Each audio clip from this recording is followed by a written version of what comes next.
despeinado. Yo no voy a salir. El aire, deja tú ayer, hoy, el aire.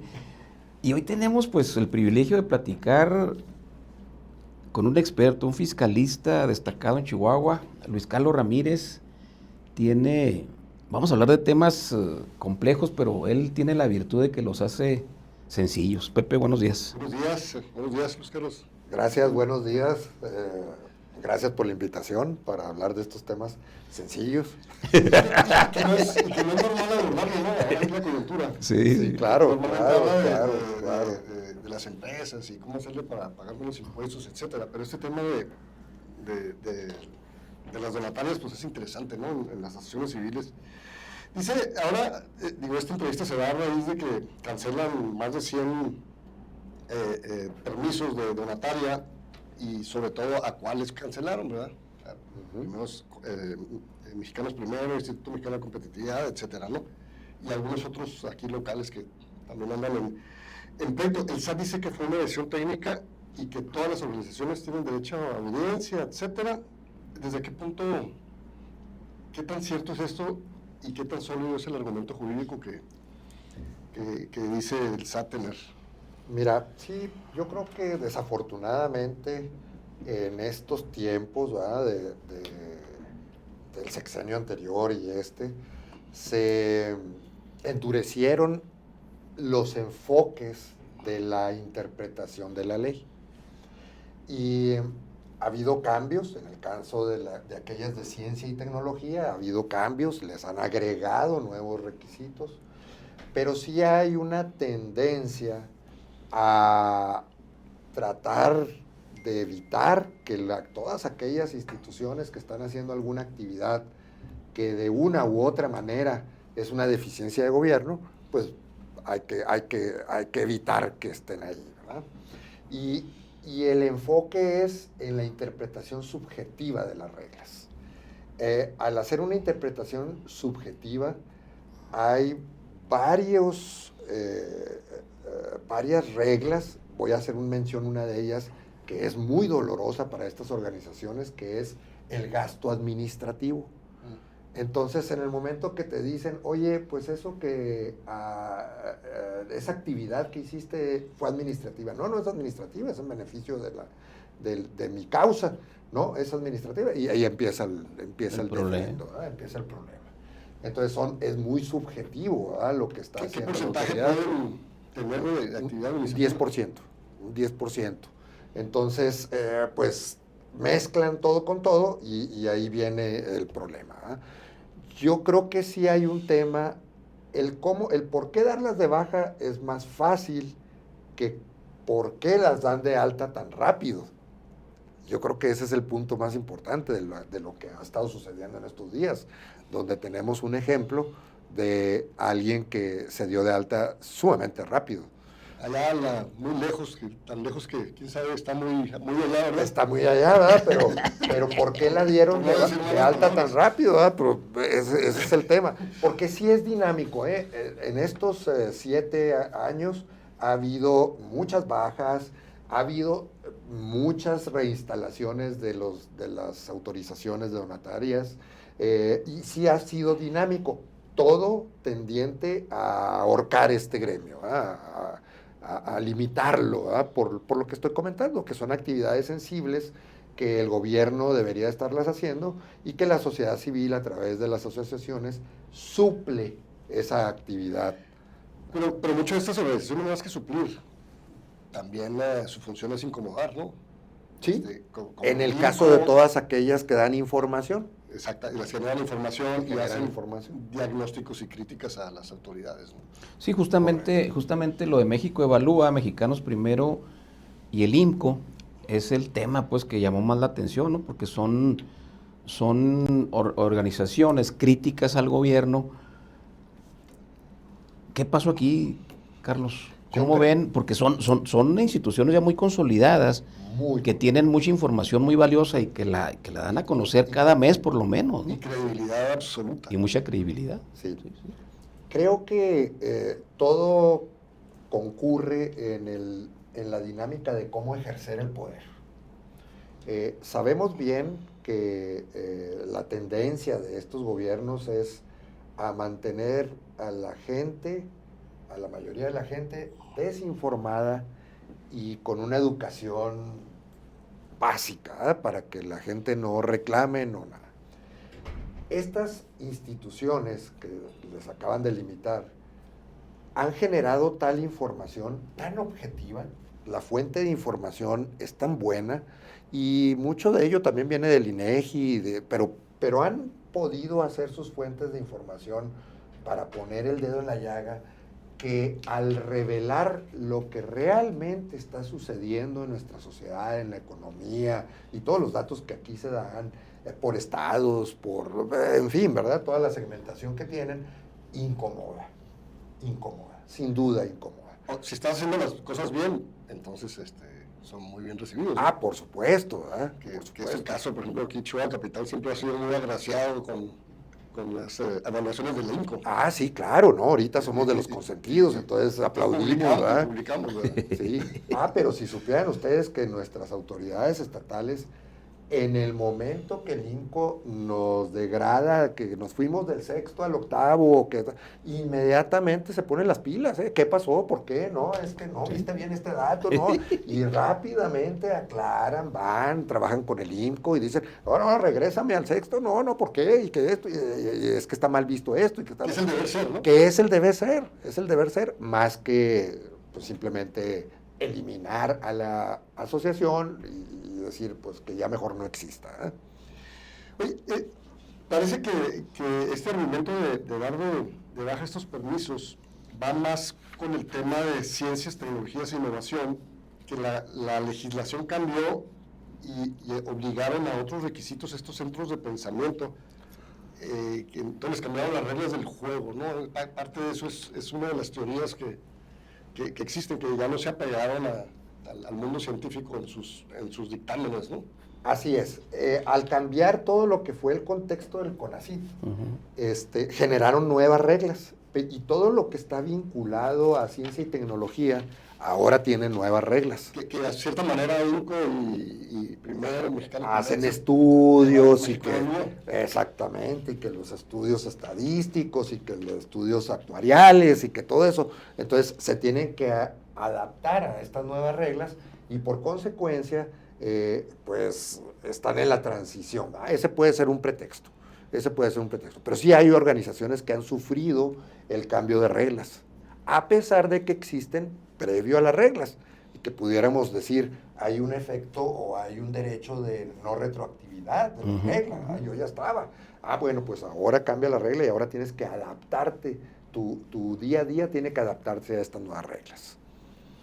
Mario Amparo Casar, una de las también muy críticas del régimen, comentaba refiriéndose a lo de Mexicanos contra la Corrupción, dice: pierden los donantes ya que no pueden deducir, y pierde la organización ya que no pueden expedir recibos deducibles.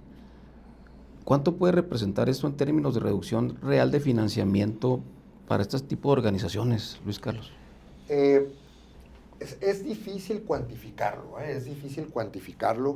no es fácil llegar a decir, depende, hay organizaciones que viven solo de los donativos, hay otras que sí tienen aportaciones de capital, digámosle así, de aportaciones de sus socios, en fin, ¿verdad? Hay diversas integraciones del efecto o del haber económico de las asociaciones para llevar a cabo sus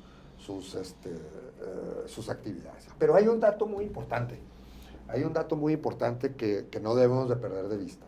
Desde el año 2002, la ley cambia y dice, antes los donativos a asociaciones autorizadas, como las que estamos ahorita analizando, eran 100% deducibles. 100% deducibles. Y en el 2002 la ley cambió y dijeron, no, la filantropía tiene que ser eso. Entonces, no tiene por qué estarla pagando el gobierno. Y hay una reducción al 7% de la utilidad fiscal de la persona o de la empresa. Eso es lo máximo que pueden deducir de donativos autorizados. 7% de la utilidad fiscal. Siendo así, pues si tienes 1,000,000 de pesos de utilidad fiscal, que es con lo que pagaste 300,000 pesos de impuesto, solo puedes deducir, que son 70,000 pesos. Pero ahora, tú aportas esos 70,000 pesos a una AC, ¿Sí? pero no significa que eso se vaya contra los impuestos, ¿no? Se va contra tus ingresos. Sí, se va contra los ingresos. Entonces, finalmente te cuesta, este donativo a ti como persona o como empresa, te cuesta un 30%, 33%, ¿no? Digo, depende de tu tasa. Ajá, dependiendo si eres persona física o persona moral. Y te ahorras, pues no que te ahorres, sino tú decides en dónde invertir esa parte de la utilidad. Y le quitas un poquito de impuestos al gobierno, ¿no? Así es. Así es. Y Pero, te ahorras el IVA, ¿no? Eso. correcto. Pero vamos a verlo desde el otro punto de vista. Actividades tales como educación, donde el gobierno es deficiente. Tú aportas. Entonces, ¿cuánto le está costando esa educación al gobierno? Si tú aportas el 1,000,000 de pesos que puedes deducir, El gobierno se ahorra el 66. al gobierno solo le está costando el 300,000 pesos y estás metiendo 1,000,000 de pesos a educación. Entonces estás pagando costos que tú tendrías al 30%, si lo ves en ese contexto. Porque todas las áreas donde la sociedad civil se mete a través de las asociaciones civiles, es porque hay un déficit del gobierno en la atención de esas áreas. Educación, alimentación, en fin, ¿verdad? Todos los asilos, muchas cosas, seguridad, en fin, ¿verdad? Entonces, ahí está la parte más importante. En ese 7% es donde está la parte más importante de las limitantes, que solo puedo deducir el 7%.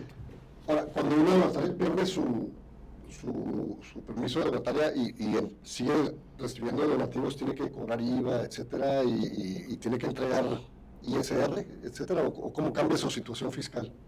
Tiene que destinar todo lo que está recibiendo, lo tiene que destinar a su objeto social. Uh-huh. En el evento de que le quede diferencia a favor, tendrá que pagar impuesto.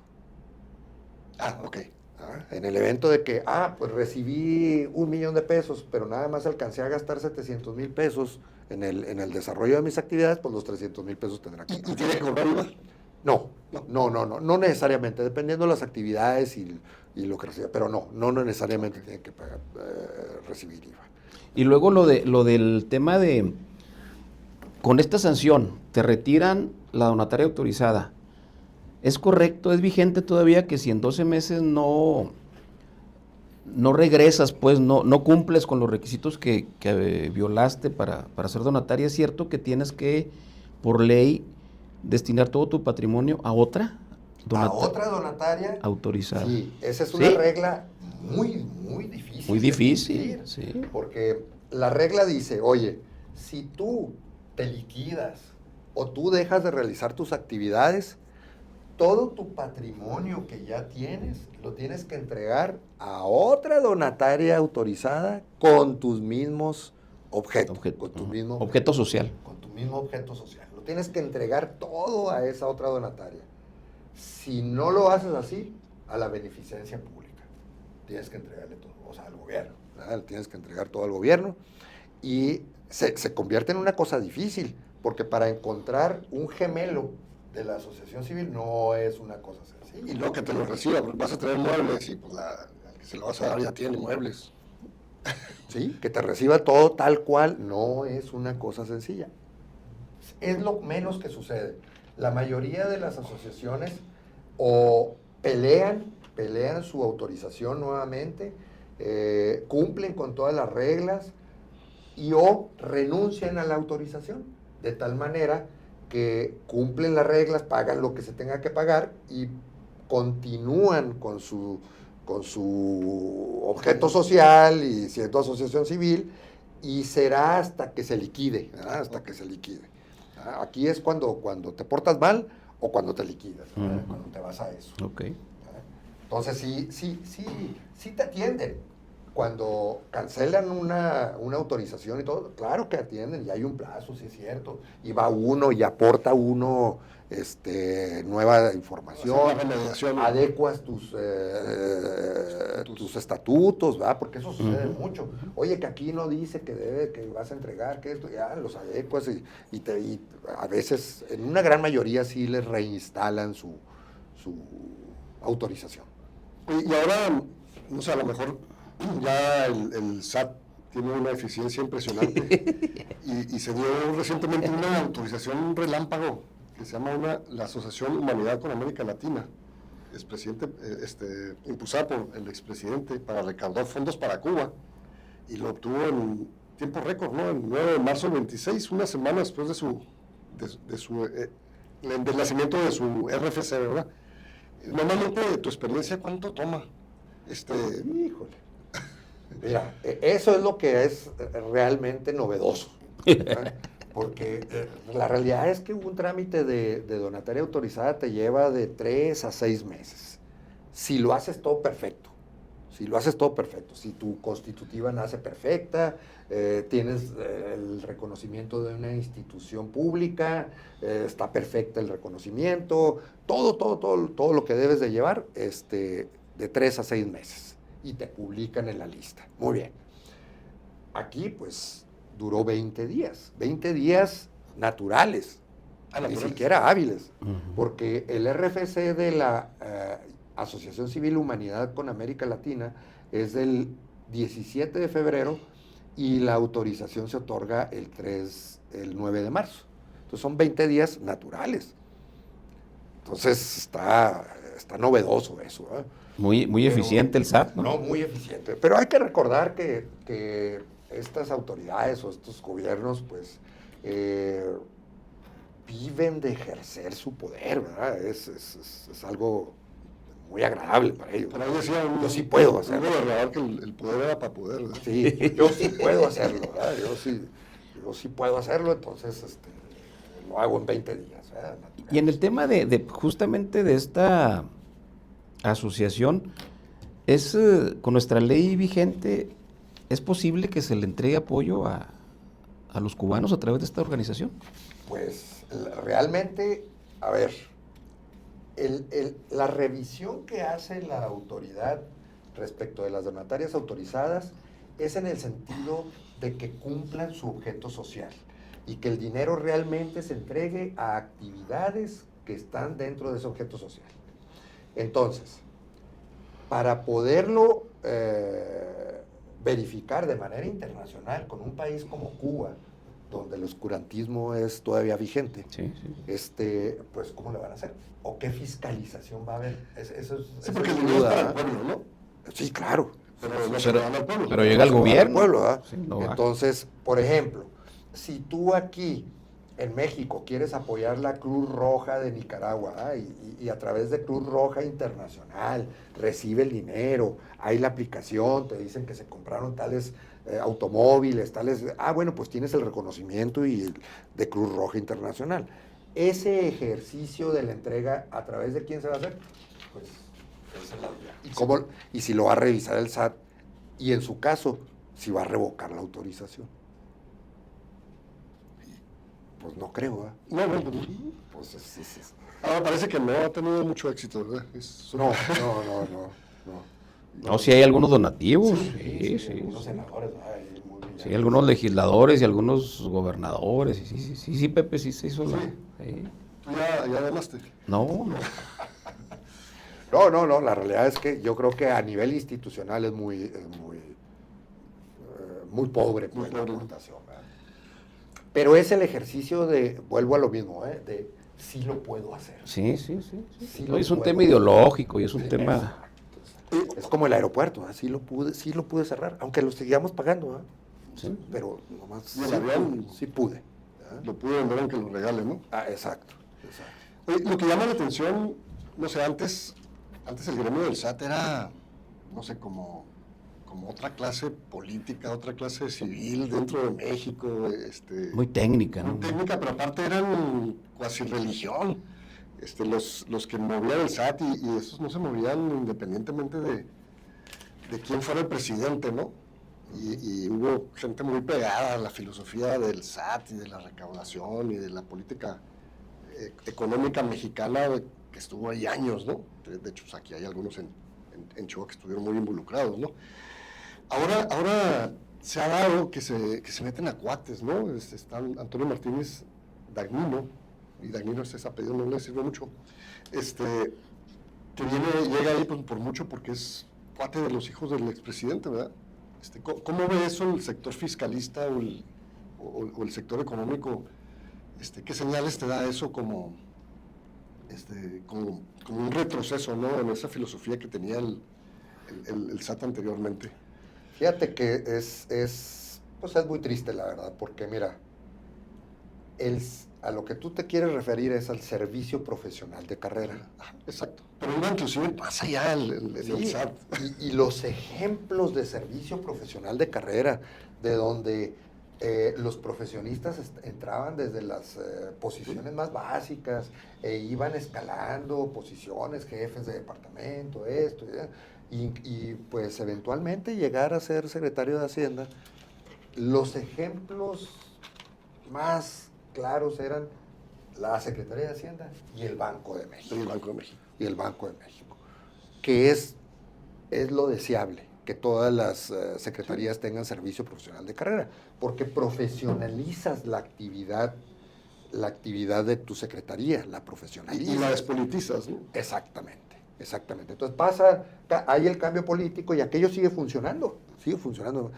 Y pues desafortunadamente están tratando de desbaratar ese concepto del servicio profesional de carrera. Y aquí vemos a un titular del SAT, ¿verdad? ¿Y si tiene las credenciales o...? Pues así medio forzadonas. No precisamente que haya estado ahí 20 años, 30 años, etcétera, etcétera. Es alguien que de alguna otra manera pues lo pusieron rápidamente ahí. Entonces, bueno, pues... y hay muchas posiciones en ese sentido, ¿no? Como la de la que fue del administrador general de auditoría, donde estaba la hermana de este señor López, Augusto López, y Adala, ¿no? Rosalinda López, ¿verdad? Que pues también era parte de aquello y entró pues también como parte de la filosofía más que del servicio profesional de carrera. Esa parte es triste, ¿no? El Banco de México se ha defendido. Yo creo que el Banco de México todavía, al día de hoy, tiene esa pirámide de crecimiento profesional. Hablaba la presidenta en una de las conferencias mañaneras, ella dijo textualmente, en algo incumplieron, refiriéndose a las organizaciones que sufrieron esta sanción. ¿Esta es una respuesta suficiente para un Estado que se dice democrático y transparente? Pues sí, yo pienso que ella es la justificación que le dijeron que dijera. ¿Por qué? Por lo que mencionaba al principio, la subjetividad de la interpretación de las leyes. Entonces, sí, sin duda hay una justificación. Ese gasto era administrativo y tú lo pusiste como que era de filantropía. Bueno, pues ya, te cancelo. Entonces sí hay una justificación, por supuesto, que hay una justificación. Debo decir que en el caso de estas instituciones se habla mucho de que reciben recursos del extranjero. Y no está prohibido recibir recursos del extranjero.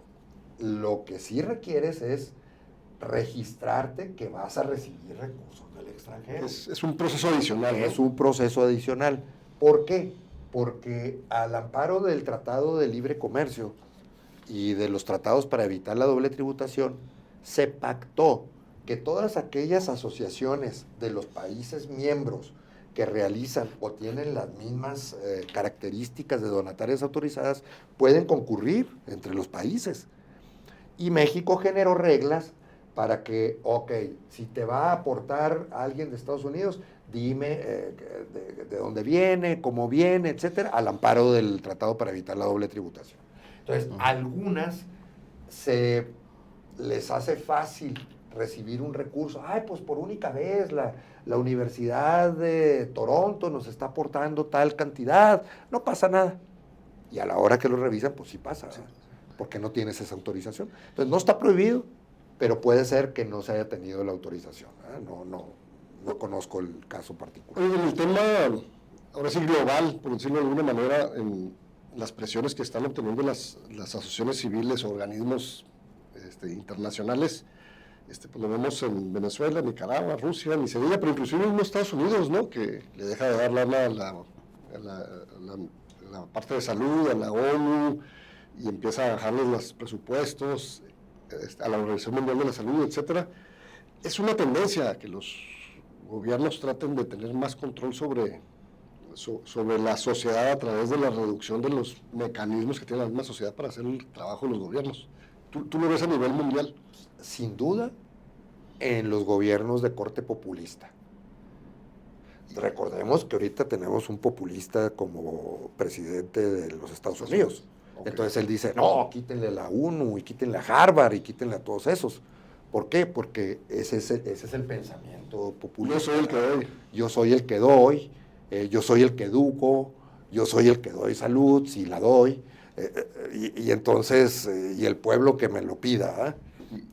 Y los otros que dan mal. Exacto. Acabamos de ver un acto eminentemente populista con el presidente Trump, donde primero no les paga a los del TSA, a los de los aeropuertos. Sí. No les paga. Que dejaron semanas. Y se colapsa, la gente reclama y todo. Firmo un decreto para que mañana les paguen. Pues si no es nada, pues es lo único, es lo normal, ¿verdad? No es, pero ese es el tipo. Entonces le quito a la ONU, le quito a Harvard, y lo mismo sucede aquí, le quito a la FECHAC, le quito a México Anticorrupción, le quito, yo voy a combatir la corrupción y yo voy a combatir esto, ¿verdad? Entonces, y justamente ahí, Luis Carlos, ya trasladándonos al estado de Chihuahua, dos organizaciones emblemáticas, FECHAC y FICOSEC, pueden ser sujetas a este tipo de presiones o ya son sujetas a este tipo de presiones. Una de ellas ya está inmiscuida en un diferendo con el SAT, ¿verdad? Lo está justificando y está trabajando para salirse de esa diferencia, ¿verdad? Con el SAT. La otra pues tiene su autorización, ¿verdad? Pero sí, ya han estado viviendo ese. Recordemos que FECHAC es una organización modelo en el planeta, no es nada más de Chihuahua. Sí. Es modelo en el planeta, ¿verdad? Cómo se dio la agrupación de los empresarios, la colaboración del Estado, en fin, ¿verdad? Toda esa dinámica que no sucede en muchos estados ni en muchos países. Y pues bueno, claro, ¿verdad? Cuando llega el populismo, bueno, pues hay que evitar que esto se nos vaya a generalizar, ¿verdad? En todo el país. Son 30 años ya de FECHAC. Sí, y hablamos justamente la semana pasada con la presidenta local y hacíamos cuentas y más, bueno, tú y yo somos ex consejeros de FECHAC, pues debemos haber ahí más de 2,000, 3,000 ex consejeros en el estado.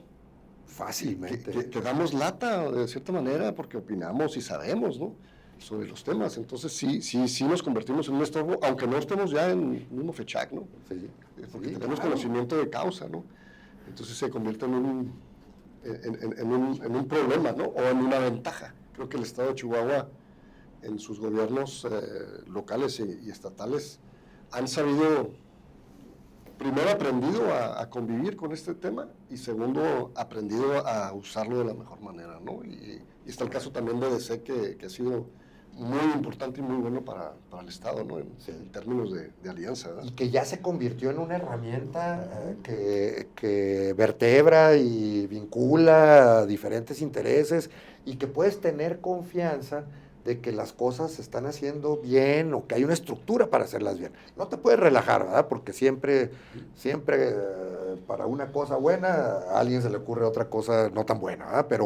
Pero ya está la estructura para hacerlo transparente, hacerlo confiable, hacerlo, etcétera. Entonces, pues eso es muy bueno, ¿verdad?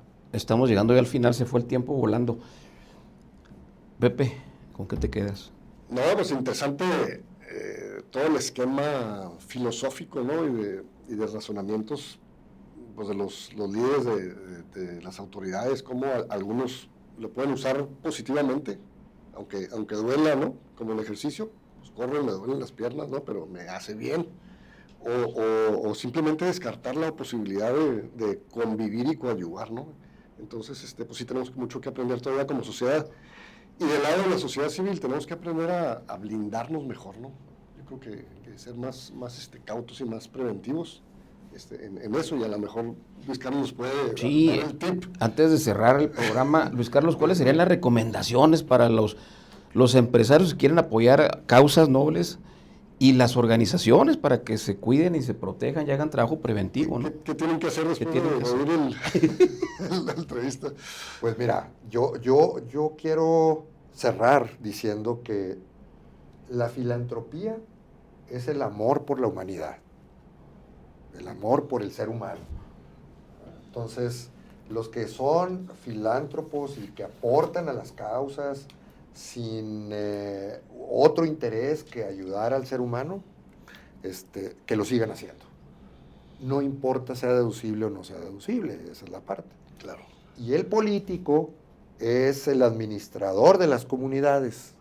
Eso es lo que es el político. No necesariamente concurre el político como filántropo, ¿verdad? Ha habido políticos filántropos, pero son los menos, ¿verdad?